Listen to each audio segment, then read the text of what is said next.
When my mother stopped talking, we thought she was just tired. She still cooked our meals. She still folded our clothes. She still smiled when guests came. But she no longer told stories. She no longer laughed loudly. She no longer asked how my day went. At first, I did not notice it. I was too busy with my own life. My job. My marriage. My small worries that felt very big back then. I remember one evening very clearly. It was raining outside. The kind of rain that makes the house feel quiet and heavy. I walked into the kitchen and saw my mother standing near the window. She was holding a cup of tea that had already gone cold. She did not drink it. She just stood there, looking outside. I said, "Ma, your tea will get cold." She turned around and smiled. A soft smile. A polite smile. And she said nothing. That silence stayed with me. At that time, I did not understand it. I thought maybe she was upset with someone. Maybe she was just having a bad day. I did not know that her silence was not anger. It was not tiredness. It was pain. A pain she had carried quietly for years. And by the time I understood the truth behind my mother's silence, it was almost too late. I grew up in a small, peaceful home. It was not a rich home. But it was warm. My father worked long hours. He was a man of few words. He believed providing money was love. My mother was the heart of our house. She woke up before everyone. She slept after everyone. She cooked. She cleaned. She prayed. She waited. She always waited. When I was a child, she used to talk a lot. She told me stories while braiding my hair. She sang old songs while cooking. She laughed at simple jokes. Our kitchen was full of her voice. But slowly, year by year, that voice became softer. Then shorter. Then almost invisible. When I got married, life became busy. New responsibilities. New relationships. My mother moved into the background of my life.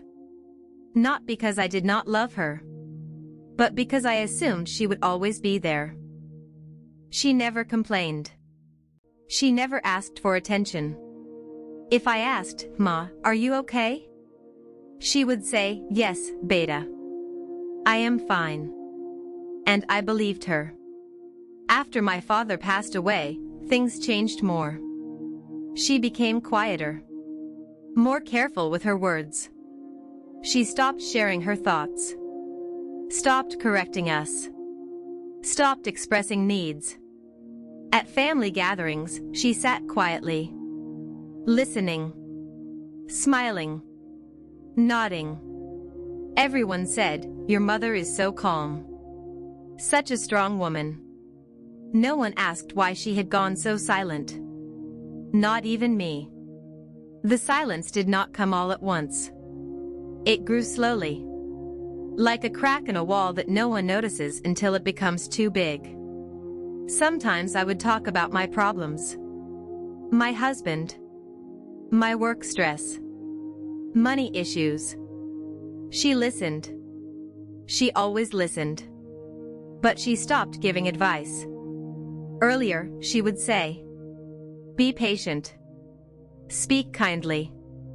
Do not keep pain inside." Now she just nodded.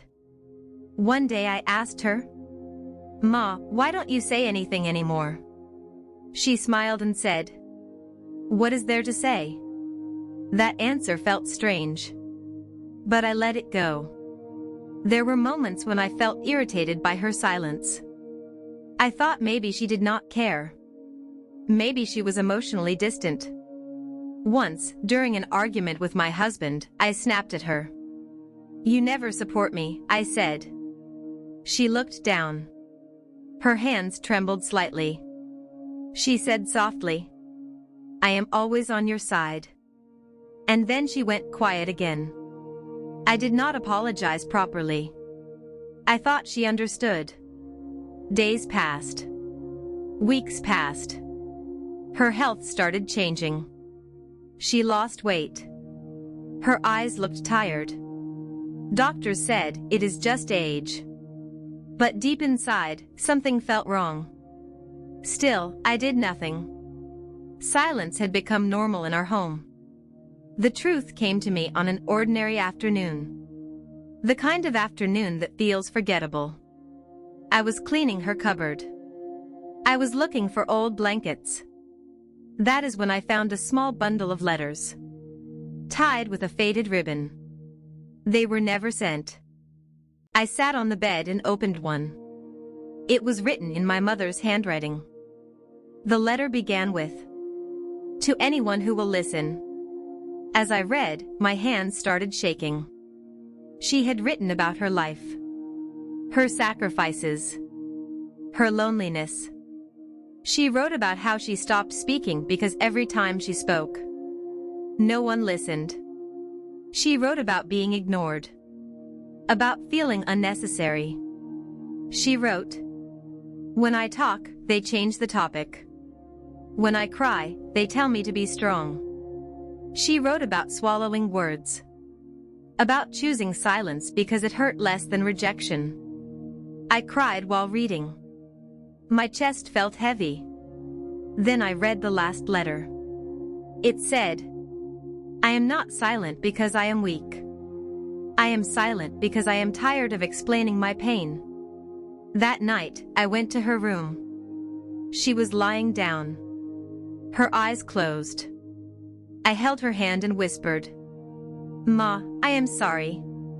A tear rolled down her cheek. She opened her eyes and said, "I knew one day you would understand." That moment broke something inside me. I realized her silence was not emptiness. It was full of words no one asked for. After that day, I changed. Not suddenly, but slowly. I started sitting with her. Without phone. Without hurry. Sometimes we spoke. Sometimes we just sat quietly. But this silence felt different. It felt shared. She started opening up in small ways. One sentence at a time. She talked about her youth, her dreams, her regrets. She said, "I did not want to trouble anyone." I told her, "You were never a trouble." We cried together. I learned that listening is not about hearing words. It is about making space for someone's heart. Her health improved slightly.